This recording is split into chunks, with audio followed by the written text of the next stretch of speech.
So let's try the silhouette test for NASA logo. 5, 4, 3, 2, 1. Let's see. What? God. NASA logo looks awful on this. I mean, this is a world-renowned space company, for God's sake.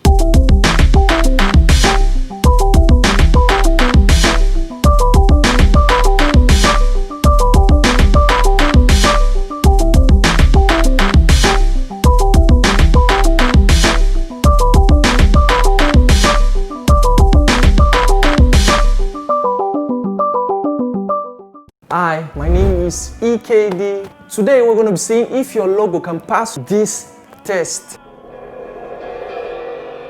From the famous logos we have to the ones you might not even know. This test was personally designed by me. I had to look at some basic and major criteria to help measure your logos. With this test, you'll be able to find out if these so-called famous logos are good to go. You can try it out on your own logos. A disclaimer is that this test is not to disregard any of these famous logos, not to say any logo is bad also. I don't want you to think any of these logos are bad. Meanwhile, I feel they are great logos. Time and seasons have kind of put them to test, and this logo might fail some of these tests. So it's a normal thing for time to put things to test. It's not something personal, it's just to see how we can learn from these errors. So let's begin.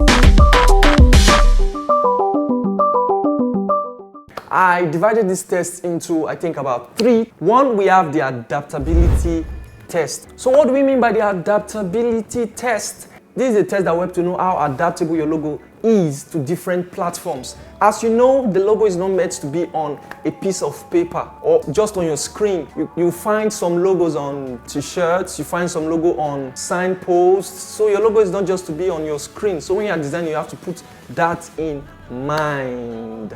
We want to see our logos in 3D forms. I understand that, 3D animations, but one thing we have to know, logos will always be beautiful on 3D forms. That gives it a kind of beauty on its own, a percentage of beauty. But how do we know if a logo is standard enough? By this adaptability test, we will know if a logo is very, very adaptable at its lowest form. You see most logos, the color makes most of its meaning. Okay, let me just say, if you have 100% of, let's say 100% of the logo, you should not give even up to 50% to the color. That feel you get from looking at the logo, you have to give the color less percentage. Let me say like 30% to the color and more percentage to the form. You understand? The form has to get the highest percentage. So if it's in a black and white form or something, or if it's placed on another surface, it will be adaptable. You understand? So we're going to check this also. A very, very, very good example is the NBC logo.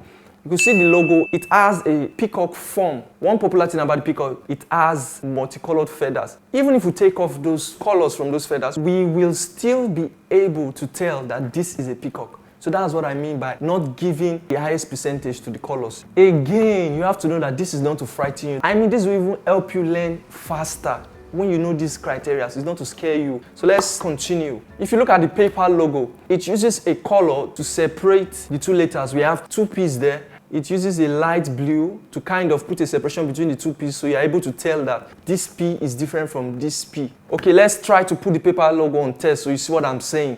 In 5, 4, 3, 2, 1. My God, you can see it for yourself. Oh my God. It failed the test. Losing its color, you can see that we can no longer identify both P's. There's no meaning to the logo. It has failed the test. I mean, this logo is an amazing logo, but it has failed this test. So let's go to our number 2 logo, the Apple logo. Let's try it. Let's try a silhouette state. Okay, this is silhouette state. Yes, yes. Wow, this is awesome. You can see that it still retains its form. Remember I told you form is to be given the highest percentage.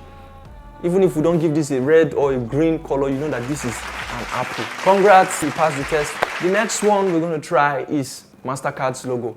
So let's see if it will pass the silhouette test. We're supposed to have 2 circles, 2 circles, 2 circles. I think we're going to give them some credit, but it was not able to pass the test. What if Mastercard decides to use let me say a machine or something, and decides to put their logo at the back. In the midst of all these logos, what are we going to do? So let's try the silhouette test for NASA logo. 5, 4, 3, 2, 1. Let's see. What? God. NASA logo looks awful on this. I mean, this is a world-renowned space company. For God's sake. Very, very, very, very bad. This is bad.